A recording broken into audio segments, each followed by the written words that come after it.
Welcome to the Great Basin Prescribed Fire and Smoke Transport Briefing for Wednesday, March 15th. Over the last 7 to 14 days, we've continued to see well above normal precipitation in nearly all areas of the Great Basin. Some exceptions have been parts of central and southern Nevada, which have not seen quite as much precipitation, and that has been below normal for the time of year. Otherwise, again, we are definitely surrounded by well above normal precipitation. Snow continues to fall, especially in the higher elevations. We have had some warming with these newer storms that have moved in over the last week or so, bringing more rain to the lower elevations. However, snow continues up high, and we have seen anywhere from 1 to 2 plus feet of new snow in the Sierra, anywhere from 1 to 2 feet of new snow up into parts of central Idaho, and then down into western Wyoming and into Utah as well. We're also seeing some lighter amounts also into parts of the higher terrain of Nevada.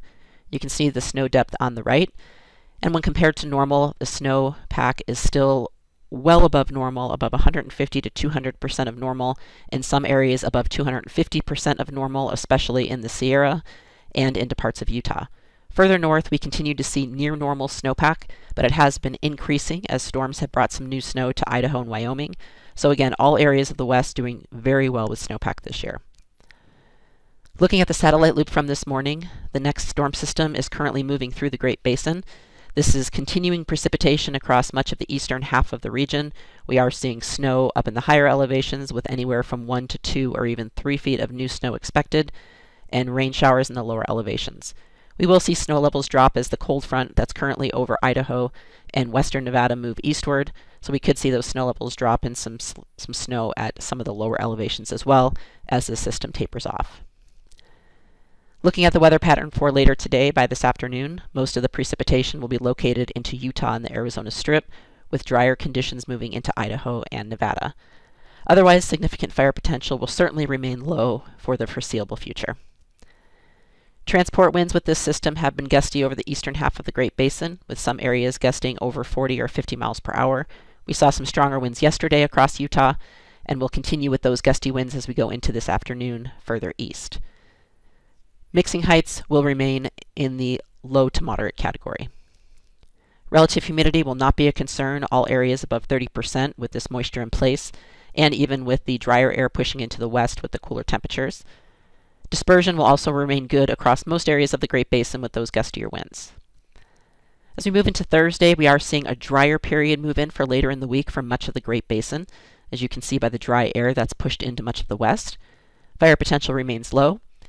Winds on Thursday will still be gusty over the southern and eastern half of Utah into parts of Arizona and southern Nevada, but otherwise lighter winds over the rest of the Great Basin, and low to moderate mixing heights in the north and higher mixing heights down south.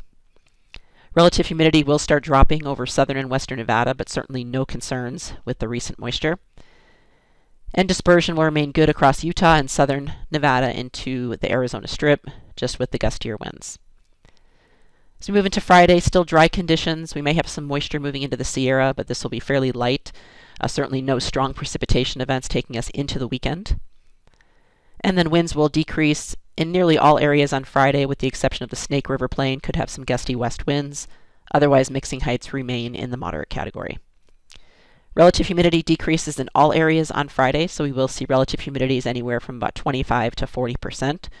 Again, still no concerns with the recent moisture and plenty of snow in place, and dispersion will be decreasing as those winds drop off. Temperatures will gradually warm this week, but still remain below normal, with highs generally reaching the 40s into the low to mid 50s in the valleys, and down into the 60s in the far south. Forecast amounts of precipitation, you can see this is mostly moving through today into tomorrow across the eastern half of the Great Basin. We will see again some of those new snowfall amounts above 1 or 2 feet into the higher terrain of Utah. Otherwise, lighter precipitation further west, and the drying has already moved into the western side of the Great Basin and will continue for the next few days. As we move into Saturday, we do have again some weaker systems pushing across, so occasional cloud cover, maybe some light shower activity across the northern half of the Great Basin, but again, as far as amounts, is not looking like anything impressive going into the weekend. Otherwise, dispersion as these weak systems move through will improve going into the weekend, so we may see those inversions set up later this week, but that should be fairly temporary. On Sunday, this moisture with this weaker system moves across, but you can see the next signs of the next atmospheric river event heading towards the west coast going into the early part of next week.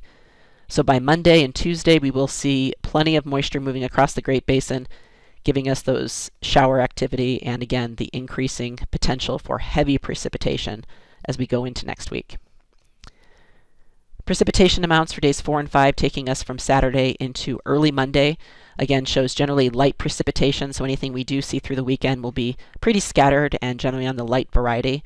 But as we go into the Monday through Wednesday period next week, where we will see at least 1 or 2 atmospheric river events move through, we are expecting that heavier precipitation once again in the Sierra and also spreading across all areas. So really, any area of the Great Basin will certainly see some heavier precipitation going into next week. So our concerns turn to the warmth of the storm and not only the additional snowpack and snow in the higher elevations, but also the flooding concerns with this additional moisture on the snow we currently have. So again, that'll be a big concern going into next week. And then the 7-day total precipitation, taking into account what's going on currently and what we're expecting into early next week. The 8 to 14-day outlook, taking us from March 22nd through the 28th, still shows that cooler, wet pattern continuing in the west going through the end of the month. That concludes our webcast for today. Check back on Monday for the latest updates.